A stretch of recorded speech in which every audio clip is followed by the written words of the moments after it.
திமுக எப்பவுமே எதிர்க்கட்சிகளுடைய நடவடிக்கைகளை முடக்க பார்ப்பாங்க, மாநாடுகளுக்கு தடை போடுவாங்க. திமுக என்பது ஜனநாயகத்துக்கு விரோதமா நடக்கிற ஒரு அரசியல் கட்சி. இன்னைக்கு விஜய்க்கு தானா கூட்டம் சேருது. எங்க விக்கிரவாண்டிக்கே 12 லட்சம் பேர் வந்தாங்கன்றாங்க. இப்ப மதுரைக்கு 20 லிருந்து 25 லட்சம் பேர் வருவாங்கன்னு எதிர்பார்க்கறாங்க. அதுக்கு மேல கூட வரலாம். இஸ் ஏ கிரவுட் புல்லர்ன்றதுல சந்தேகமே இல்லை. அது மாதிரி இணையா இன்னைக்கு ஸ்டாலினும் கிடையாது, உதயநிதியும் கிடையாது, யாருமே கிடையாது. செந்தமிழன் சீமான் இருக்காரு, அவர் முதல்வரை போய் ஜூலை 20 துக்கம் விசாரிச்சுட்டு வந்தார். அதுக்கப்புறம் திடீர்னு விஜய்க்கு ஏன் ஒய் பிரிவு, இஜட் பிரிவு, இதெல்லாம் பைத்தியக்காரத்தனம். அதாவது 2-3 பேர் ரொம்ப பதறாங்க இல்லையா, அந்த பதறவங்க எல்லாருக்குமே 2026 அடி உழப்போகுது. அவங்களுக்கு தெரியுது தங்களுடைய ஓட் பேங்க் எதேறது விஜய் பக்கம் போகுது. அது விசிகாவா இருந்தாலும் சரி, சீமானாக இருந்தாலும் சரி. ஸோ அதனால த மோர் தே லாஸ், அவங்களுடைய அட்டாக் விஜய் மேல ரொம்ப விஷமமா இருக்கு. கட்சி என்ன செய்ய போகுதுன்றத ஒரு அவுட்லைனாவது கொடுக்கணும். ப்ராக்டிக்கலா எது நடக்குமோ, எது நடைமுறைப்படுத்த முடியுமோ அதை அவங்க சொல்லணும். எலெக்ஷன் ஒர்க்கை கியர் அப் பண்ணிட்டோம். விஜய்க்கு இருக்கிற ஒரே டிஸ்அட்வான்டேஜ் என்னன்னு நான் நினைக்கிறேன்னா,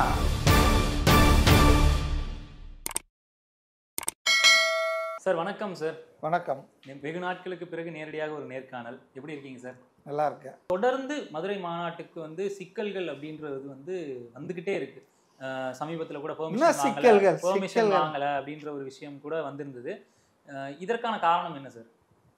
இது காரணம் என்ன? திமுக எப்பவுமே எதிர்கட்சிகளுடைய நடவடிக்கைகளை முடக்க பார்ப்பாங்க, எதிர்கட்சிகளுடைய மாநாடுகளுக்கு தடை போடுவாங்க, எதிர்கட்சியினர் கொடி கம்பம் நட்டா அதை எடுத்துருவாங்க, இவங்க ரோட்டை மறித்து மேடை போட்டு கூட்டம் நடத்துவாங்க, இவங்க ஆர்ப்பாட்டம் நடத்துவாங்க. திமுக போலீஸ் பர்மிஷன் 7 நாளுக்கு முன்னால் கொடுக்கணும்னு கமிஷனர் சொல்லுவார், இந்த இடத்துல தான் சொல்லுவார். ஆனால் திமுக இன்னைக்கு சாயந்தரம் அரைக்கோல் கொடுத்து அடுத்த நாள் பண்ணியிருக்காங்க. எத்தனையோ என்ன வழக்குகள், என்ன தடை நடந்தது. அதனால் திமுக என்பது ஜனநாயகத்துக்கு விரோதமாக நடக்கிற ஒரு அரசியல் கட்சி. வேறு சில கட்சிகள் இதே மாதிரி மாநாடு நடத்தும் போது மதுரையினுடைய சென்டரில் தான் இடஒதுக்கீடெல்லாம் செஞ்சுருந்தாங்க. ஆனால் விஜய் அவர்கள் நடத்தும் பொழுது மட்டும் மதுரைக்கு வெளியில் இந்த மாநாட்டுக்கான இடத்த ஒதுக்கிறதுக்கான காரணம் திருமங்கலத்து பக்கத்தில் அது இவங்க ஒதுக்குன்னு தான் எனக்கு தெரியல. It is the choice of the TVK. அதாவது தாவேகா மாநாடுன்னு சொன்னாலே 300 ஏக்கரில் மீட்டிங்கு, 200 ஏக்கரில் பார்க்கிங்னு 500 ஏக்கர் 600 ஏக்கர் தேவைப்படுது. அப்போ மதுரை சிட்டியில் தமுக்கம் மைதானம்னு ஒரு பெரிய மைதானம் இருக்குது. அதில் எவ்வளோ பேர் உட்கார முடியும்? சில லட்சங்கள் உட்காரலாம். ஏங்க விக்கிரவாண்டிக்கே 12 லட்சம் பேர் வந்தாங்கன்றாங்க. இப்போ மதுரைக்கு 20 லிருந்து 25 லட்சம் பேர் வருவாங்கன்னு எதிர்பார்க்குறாங்க. அதுக்கு மேலே கூட வரலாம். அப்போ மதுரை சிட்டி தாங்காது இல்லைங்க. அதனால் இவங்க தாவேக்காவினரே இடத்த பார்த்து, it was not the police which has told them to go away from Madurai. அதை நம்ம தெளிவாக சொல்லணும். மதுரைக்கு வெளியே இவங்க இதெல்லாம் சிக்கல் வரக்கூடாது. இப்போ விஜய்கிட்ட எனக்கு பிடிச்ச விஷயமே என்ன தெரியுங்களா? பொதுமக்களுக்கு தொல்லை வரக்கூடாது, பொதுமக்களுக்கு இடைஞ்சல் வரக்கூடாது, இந்த மாதிரிலாம் பார்த்து செய்கிறாள். அப்படி இருக்கிறதுனால தான் மதுரையில் ஏர்போர்ட்டில் ரோட் ஷோ நடத்தினார். இல்லை ரோட் ஷோ எங்கே நடத்தினார்? ஆட்கள் குழுமிட்டாங்க, பின்னாலேயே வராங்க. இப்போ கோயம்புத்தூர்லேயும் it was not pre planned. வரக்கூடாதுன்னு சொல்லிட்டு பத்திரிகையாளர் முதல் சந்திப்பை மெட்ராஸ் ஏர்போர்ட்டில் நடத்தினார். வந்திருக்கவே மாட்டாங்கல்ல. அதெல்லாம் இல்லை, அதுக்கு முன்னாலே நியூஸ் லீக் ஆகிடுச்சு. அதாவதுங்க, நம்ம விரும்புகிறோமோ விரும்பலையோ, இன்றைக்கி விஜய்க்கு தானாக கூட்டம் சேருது. அது அவர் மேலே இருக்கிற அபிமானமோ, இல்லை அவர் மேலே இருக்கக்கூடிய ஒரு இதுவோ ஃப்ரெண்ட்லினஸோ, அது அரசியல் காரணம் தான் நான் சொல்ல மாட்டேன். ஏன்னா சாதாரண ஆள்லாம் வரான், அரசியலுக்கு சம்மந்தம் இல்லாதெல்லாம். இப்போ ஈஸியாக க்ரௌடு புல்லர். இன்றைக்கி ஆஸ் ஆன் டேட்டு எம்ஜிஆருக்கு அப்புறம், ஜெயலலிதாவுக்கு அப்புறம், கருணாநிதிக்கு அப்புறம் ஒரு ஈஸிய க்ரௌட் புல்லர்ன்றதுல சந்தேகமே இல்லை. அது மாதிரி இணையாக இன்றைக்கி ஸ்டாலினும் கிடையாது, உதயநிதியும் கிடையாது, எடப்பாடியும் கிடையாது, யாருமே கிடையாது. ஏன்னா we have to accept the truth. இவங்களுக்கெல்லாம் கூட்டம் சேருத எடப்பாடிக்கு அப்படியே முட்டு சந்துகள் பூரா நிற்குதான்னா அது சேர்க்குற கூட்டம், அதாவது அரேஞ்சு க்ரௌடு. அதுக்கு பணம் செலவு பண்ணுறாங்க. எந்த கட்சி பணம் செலவு பண்ணல? இப்போ தாவேக்கால வந்து அப்படி கிடையாது, அது தானாக சேர்ற கூட்டம். அப்போ அதனால் வந்து அவங்க தான் முடிவு பண்ணி மதுரைக்கு வெளியே பண்ணியிருக்காங்க. அதுக்கு போலீஸ் பர்மிஷனுக்கு இவ்வளோ பிரச்சனை, இவ்வளோ பஞ்சாயத்து ஓடிட்டு இருக்குது. இப்போ மதுரையில் வச்சா எப்படி பஞ்சாயத்து? அதனால் வந்து இது வந்து மதுரை மாநாட்டுக்கு இழுத்து அடிப்பாங்க, சில முட்டுக்கட்டையெல்லாம் போடுவாங்க. எவ்வளோ தடங்கள் போட்டாலும் இவங்க நடத்தி தான் தருவாங்கன்னா கொடுத்துருவாங்க அனுமதி. அதெல்லாம் கொடுக்காம இவங்க வந்து அது ரொம்ப அநியாயம். அதாவது சிட்டி போலீஸ் கமிஷனர் அந்த காவல்துறைக்கு எதிரான அந்த ஆர்ப்பாட்டத்தில் 10லேருந்து 11 மணி நேரம் 1 மணி நேரம் இந்த சிவானந்தா சாலையில் எனக்கு தெரிஞ்சு 20-30 பேர் கலந்துருக்காங்க. வர வேண்டியவங்களெல்லாம் பல இடங்களை தடுத்துருக்காங்க. இதுக்கு அப்புறமா அது ஒரு மிகச்சிறந்த வெற்றிகரமான ஆர்ப்பாட்டம். ஆனால் ஏன் 1 மணி நேரம் கொடுக்கணும்? அது விஜய் அவர்கள் வந்து என்ன சொல்றாங்கன்னா, விஜய் அவர்களுக்கு வந்துட்டு வெயில் ஓவரா இருக்கு அப்படின்னு சொல்லிட்டு வெளியே போனதா சொல்றாங்க. ஏங்க அப்படிதான் வெளியே, அதாவதுங்க ரொம்ப தப்பு. இல்லை இல்லை ஏங்க, விஜய் 6 மணிக்கு மேலே வெளியே வரமாட்டான்னு ரொம்ப நாளாக சொல்லிட்டு இருந்தாங்க இல்லையா? அந்த ஒரு ஆள் திருச்சியில் ஒரு ஆள் இருக்கார்ல, சிவாவுடைய பையன் லூஸ் டாக்கர், அந்த ஆள் பேசிகிட்டு இருந்தார். இப்போ அஜித்குமார் வீட்டுக்கு எப்போ வந்தார்? எப்போ வந்து பார்த்தாரு? 6 மணிக்கு மேலே தானே வந்தார். ஸோ அதாவது ஒரு தனிநபர் மேலே வந்து காழ்ப்புணர்ச்சியோடு அவர் அரசியலை பேசுங்க, அவருடைய குறைகள் குற்றங்கள் அரசியல் ரீதியாக இருந்தால் பேசுங்க. அதை விட்டுட்டு தனிநபர் இது பண்ணுறது. அவர் போயிட்டார், அவரால் கேரவான் இல்லாமல் இருக்க முடியாது, அவர் வந்து அங்கே வெயிலில் நிற்க முடியாதுன்னா பர்மிஷன் யாருங்க கொடுத்தது? Police has given for 1 hour permission. அப்போ அதனால தான் ஒரு 4 நிமிஷத்தில் அவர் முடிச்சுட்டு மற்றவங்களெல்லாம் பேச விட்டு. அன்றைக்கி எத்தனை பேர் மயக்கம் அடித்து விழுந்தாங்க பார்த்தீங்களா? அன்றைக்கி சென்னையில் அவ்வளோ பெரிய ஹாட் சம்மர் நடந்துகிட்ருக்கு. அதனால் அதாவது குறை சொல்கிறதுன்றதுக்கு காரணம் தேடிக்கிட்டு இருக்காங்க. அவர் ஒன்றும் ஆட்சியில் இல்லை. நம்ம செந்தமிழன் சீமான் இருக்கார, அவர் முதல்வரை போய் ஜூலை 20 துக்கம் விசாரிச்சுட்டு வந்தார். நம்ம ஏற்கனவே அதை பற்றி பேசியிருக்கோம்னு நினைக்கிறேன்.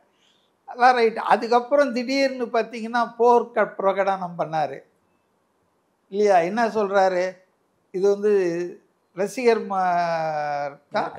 போராளிகளுக்கா, அவருக்கு ஏன் ஒய் பிரிவு இஜட் பிரிவுன்னு? இதெல்லாம் பைத்தியக்காரத்தனம். அதாவது ஒரு ஆளுக்கு சென்ட்ரல் கவர்மெண்ட்டு வந்து இந்த மாதிரி செக்யூரிட்டி அதில் இன்றைக்கி ஆட்சியாளர்கள், அது காங்கிரஸாக இருந்தாலும் பிஜேபியாக இருந்தாலும், அவங்களுக்கு சாதகமாக ஆட்களுக்கெல்லாம் கொடுக்குறாங்கன்றது வந்து நான் தப்புன்னு சொல்ல, அது உண்மைதான். ஆனால் அதுக்காக பொது வெளியில் ரொம்ப பாப்புலராக இருக்கிறவங்க அவங்களுக்கு வந்து தாக்குதல் வரலான்னு இன்டெலிஜென்ஸ் ரிப்போர்ட் வந்தால் அதுக்கு கொடுத்தா ஏன் கொடுக்குறீங்கன்னு கேட்க முடியுமா? இப்போ இவர் ராஜீவ்காந்தி முன்னாள் பிரதமராக இருந்ததால தான் கொல்லப்பட்டார். இதே அவர் வந்து பதவியில் பிரதமராக இருந்து ஸ்ரீபெரும்புதூருக்கு வந்திருந்தாருன்னா யாராவது கிட்ட நெருங்கி இருக்க முடியுமா?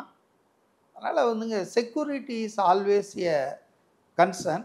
பட் அதெல்லாம் கிண்டல் பண்ணுறாரு யார்? சீமான். என் தம்பின்றவர் சீமான் தாங்க. இப்போ 2-3 பேர் ரொம்ப பதறாங்க இல்லையா விஜயை பற்றி. அந்த பதறவங்க எல்லாருக்குமே 2026 அடி உழப்போகுது. அவங்களுக்கு தெரியுது தங்களுடைய ஓட் பேங்க், தங்களுடைய ஆதரவு என்பது சிதறது, விஜய் பக்கம் போகுது. அது விசிகாவாக இருந்தாலும் சரி அல்லது சீமானாக இருந்தாலும் சரி. ஸோ அதனால் த மோர் தே லாஸ், அவங்களுடைய அட்டாக் விஜய் மேலே ரொம்ப விஷமமாக இருக்கு. இதுக்கெல்லாம் வந்து மக்கள் தான் தீர்ப்பு கொடுப்பாங்க 2026. இப்போ ஃபர்ஸ்ட் மாநாடு விக்கிரவாண்டியில் நடந்தது, அடுத்தது இப்போ மதுரையில் நடக்க போகுது. இப்போது இவ்வளோ குறுகிய காலத்தில் 2வது பெரிய மாநாடு அப்படின்றது நீங்கள் வந்துட்டு ஆல்ரெடி சொல்லியிருந்தீங்க, ரொம்ப பெரிய விஷயம் அப்படின்ட்டு. விஜய் அவர்கள் இப்போவும் திருக்குறள் மாதிரி தான் பேசுவாரா? சில பேர் வந்து பழக்கத்தை நம்ம மாற்ற முடியாதுங்க. பேசுறதுக்கு அவ்வளோ அரசியல் இருக்கு. தொட்டில் பழக்கம் சுடுகாடு மட்டும்னு ஒரு பழமொழி இருக்கு இல்லையா? பேசுறதுக்கு நிறைய இருக்குங்க. பேசுனதெல்லாம் நம்ம வைகோ பேசாத பேச்சாங்க, சீமான் மைக்கை காமிச்சா பேசாத பேச்சா, பூமிக்கு மேலே வானத்துக்கு கீழகிற எல்லாத்திலையும் பற்றியும் அவர் சொல்லிட்டு இருக்காரு. மாடுகளிடம் பேசுகிறார், மரங்களிடம் பேசுகிறார், செடிகளிடம் பேசுகிறார். எங்க பேச்சை குறைத்து செயலில் வந்து நம்ம அதிக கவனம் செலுத்தணுன்றது என்னுடைய கன்சிடர்டு ஒப்பீனியனுங்க. நீங்கள் கூட தான் சார் பேசுகிறீங்கன்னா தப்பு தான். இப்போ 10 நிமிஷத்துலேயே விஷயங்களை சொல்லிடலாம். அதை இல்லாத குட்டி கதைகள், ஜோடனைகள், இழுத்து வந்தனா போனனா, ஓடிக்கிட்டே இருந்தானா, ஓடினால் வாழ்க்கையின் ஓரத்துக்கே ஓடினால்னா இதை கஷ்டத்தில் கடைசியாக வாழ்க்கையை முடிச்சுக்க போயிட்டாங்கன்னு சொல்லலாம். இதுக்கு ஒரு பில்டப் கொடுத்து இது ஒரு பாணி. பேச்சாற்றல் என்பது அது ஒரு தனி கலைங்க. எல்லாருக்குமே அது வந்துடாது. இவ்வளோ சொல்கிறேன் நான். இன்னைக்கு சீமான் நல்ல ஒரு பேச்சாளர். அதாவது நோட்ஸ்லாம் இல்லாமல் கையில் வந்து துண்டுச்சீட்டு வச்சுக்காம நல்லா சரளமாக பேசுகிறாரு. ஆனால் அது ஒன்றே போதுமா ஆட்சியை நடத்துறதுக்கு, நிர்வாகத்தை நடத்துறதுக்கு, மக்களுக்கு உழைப்பதற்கு? காமராஜர் என்ன பேசினார்? ஆகட்டும் பார்க்கலாம் அப்படின்வார். அதிகமாக பேசுனதே 2 வரி 3 வரி கூட இருக்காது. ஆனால் 9 ஆண்டு காலம் காமராஜர் கொடுத்த அந்த பொற்கால ஆட்சியை தான் இன்றைக்கி எல்லாரும் சொல்லிகிட்டு இருக்கான். காமராஜர் ஆட்சி அமைப்போன்னு. யாரும் கலைஞர் ஆட்சி அமைப்போம், அண்ணா ஆட்சி அமைப்போம் யாராவது சொல்கிறாங்களா?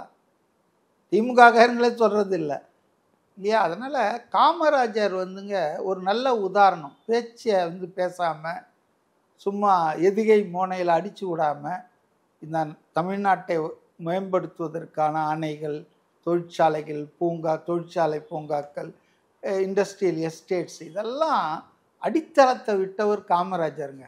அதை வந்து நம்ம மறுக்கவே முடியாது. அதிகம் படிக்காதவர், படிக்காத மேதை அவர் இல்லையா? அதனால் பேச்சாற்றல் வேணும். அரசியலில் வெற்றி பெற அதுவும் ஒரு ஆடட் கெப்பாசிட்டி தான். ஆனால் அதுவே கெப்பாசிட்டியாக இருக்க முடியாது. இப்போது மதுரை மாநாட்டில் வந்து என்னென்ன பண்ணுனா சரியாக இருக்கும்? ஏன்னா ஒரு அரசியல் விமர்சகராக வந்துட்டு உங்களுக்கும் சில விஷயங்கள் தெரியும் இத்தனை அனுபவத்திலே. என்ன பண்ணா சரியாக இருக்கும்? இதற்கு அடுத்தடுத்தது விஜய் அவர்கள் வந்து என்ன செய்தால் அரசியலில் இன்னும் முனைப்பாக செயல்பட முடியும்? அதாவது வந்துங்க, நாள் அதிகம் இல்லை, ஒரு 8-9 மாதம்தான் இருக்குது. விஜய் தன் கட்சி என்ன செய்ய போகுதுன்றத ஒரு அவுட்லைனாவது கொடுக்கணும். இப்போ இது வரைக்கும் கொடுக்கல. தீர்மானங்கள் போடுறாங்க அந்தந்த சப்ஜெக்டில். பரந்தூர் ஏர்போர்ட்டு, அதான் அதுக்கு பதிலாக நாங்கள் ஆட்சிக்கு வரும் பட்சத்தில் இதெல்லாம் செய்யலான் இருக்கோம் அப்படின்ற மாதிரி ஒரு ஜென்ரல் அவுட்லைன் கொடுக்கலாம். இப்போ சில விஷயங்களை இப்போ சொல்லக்கூடாதுன்னு நான் நினைக்கிறேன். ஏன்னா சொன்னால் திருடிடுவாங்க, களவாடிடுவாங்க. இப்போ திரைக்கதை ஒருத்தர்கிட்ட போய் சொல்லிட்டு வந்தால் அவர் படத்தை எடுத்துக்கிறாங்க, பிடிக்கலன்னு சொல்லிவிட்டு அவர் அனுப்பிச்சிட்டு அவர் கதை. அதுபோல் அதெல்லாம் வந்து அந்த எலெக்ஷன் மேனிஃபெஸ்டோ வரும்போது தான் அவங்க என்ன கான்க்ரீட்டான விஷயங்களை வெளியே விடணும். மற்ற கட்சிகளிலும் நாங்கள் வேறுபட்டவர்கள், மாறுபட்டவர்கள்னு தாவேக்கா காட்டுதுன்னா அந்த எலெக்ஷன் மேனிஃபெஸ்டோ இப்போ 505 சொல்லி இப்போ எல்லாம் ஊர் பூரா திருப்பி கேட்டுட்ருக்கான்ல, சொன்னியே செஞ்சியான்ட்டு திமுக ஆட்சியை. அது மாதிரி இருக்கக்கூடாது. ப்ராக்டிக்கலாக எது நடக்குமோ, எது நடைமுறைப்படுத்த முடியுமோ அதை வந்து அவங்க சொல்லணும். அதெல்லாம் இப்போ சொல்லணும்னு அவசியம் இல்லை. சொன்னால் அநேகமாக திமுக தேர்தல் உறுதிமொழியில் அதை எடுத்துக்குவாங்க. புரியுதுங்களா? அதனால் ஒரு அவுட்லைன் கொடுக்கணும். எலெக்ஷன் ஒர்க்கை வந்து கியரப் பண்ணணும். வேட்பாளர் தேர்வை அவங்க வந்து கம்ப்ளீட் பண்ணிவிட்டு வேட்பாளர்களை அதான் வேட்பாளர்களை வந்து களத்தில் இறக்கி விட்டுறணும். இப்போ விஜய்க்கு இருக்கிற ஒரே டிஸ்அட்வான்டேஜ் என்னன்னு நான் நினைக்கிறேன்னா, விஜயுடைய பாப்புலாரிட்டி, விஜயுடைய கரிஷ்மா, அவருக்கு இருக்கிற மக்கள் செல்வாக்கு அந்த கட்சியில் வேற எந்த ஒரு தலைவருக்கும் அதில் வந்து ஒரு 10% கூட கிடையாது. எல்லாருமே இப்படி விமர்சனமும். அதனால அது வந்து ஆக்சுவலாக மக்கள் இதெல்லாம் பார்க்க போகிறதில்லன்னு வச்சுங்க. மக்கள் திமுகவிலேருந்து எம்ஜிஆர் வெளியே வந்து அதிமுக ஆரம்பிக்கும் போது அன்னைக்கு 100கணக்கில் எம்எல்ஏக்கள் இருந்தாங்க. பல பேர் எம்ஜிஆர் கிட்ட பணம் வாங்கி எம்ஜிஆர் பிரச்சாரத்தால் ஜெயித்தவங்க தான். ஆனால் அதிகாரத்தில் கருணாநிதி இருந்ததால் ஒரே ஒரு எம்எல்ஏ மட்டும்தாங்க வந்தார் 100கணக்கான திமுக எம்எல்ஏல.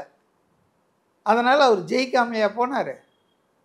ஆட்சியில் இருக்கிறவங்க கிட்ட தாங்க எல்லா கட்சியும் இருப்பாங்க. இப்போ சொல்கிறாங்கல்ல கூட்டணிக்கு யாரும் வரலன்னா, விஜய் ஒரு 100 கோடி கொடுத்தாருன்னா எல்லாரும் வந்துடுவாங்க.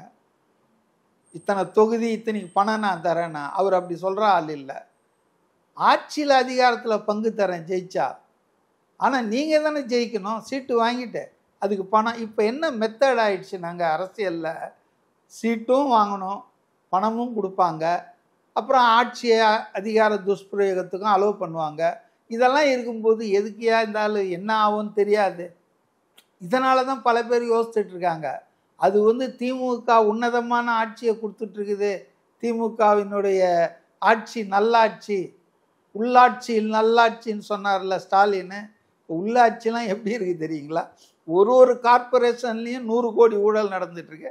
இப்போ லேட்டஸ்ட்டு மதுரை மாநகராட்சியில் திமுக மண்டல குழு தலைவர்களை கட்சியாவது மண்டாங்கட்டியாவது போங்கடான்ட்டானுங்க. ராஜினாமா பண்ணுன்னா நாங்கள் பண்ண மாட்டோன்ட்டாங்க. இப்போ ஒவ்வொரு மாநகராட்சி உள்ளாட்சியிலையும் இன்றைக்கி 100கணக்கான கோடி ஊழல்கள் நடந்துட்டுருக்குது. அதனால் உள்ளாட்சியில் நல்லாட்சி என்னாச்சு நிறைய சொல்ல முடியும். ஸோ விஜயை பொறுத்தவரையில் எலெக்ஷன் கேம்பெயினை 234 தொகுதியும் அவர் போய் டச் பண்ணணும். ஏன்னா அவருக்கு இருக்கிற ஒரே ஒரு வீக்னஸ்ஸு, அவர் நிறுத்தக்கூடிய வேட்பாளர்கள் அதிகமாக அறிமுகம் இல்லாதவங்களாக இருக்காங்க. மக்கள்கிட்ட பரவலாக அறியப்பட்டவர். இப்போ டிஎம்கே ஏடிஎம்கேல எக்ஸ்எம்எல்ஏவாக இருந்திருப்பான், ஏதோ ஒரு 5 வருஷத்துக்கு முன்னால் மக்கள் தொடர்பு இருந்திருக்கும். ஆனால் இது எல்லாமே ஃப்ரெஷ் புதுமுகங்கள் தான். அப்போ அவருக்கு கொஞ்சம் கூடுதலாக பணியாற்ற வேண்டிய தேவை இருக்குது. அதனால் அவர் மற்றவங்களோட கொஞ்சம் முன்னால் பிரச்சாரத்தை தொடக்கிறது, சுற்றுப்பயணம் போகிறது. அவரே சொல்லிட்டாரு அதெல்லாம் இனிமேல் மக்களோடு தான் முழுசாக இருக்க போகிறேன்ட்டு. இந்த எஞ்சிய காலத்தை அவர் முழுமையாக பயன்படுத்தினார்னா கண்டிப்பாக மகத்தான வெற்றியை 67 நடந்த மாதிரி 77 நடந்த மாதிரி 2026 நிகழ்த்தி காட்ட முடியும் என்று நான் உளமாற நம்புகிறேன். மிக்க நன்றி சார்.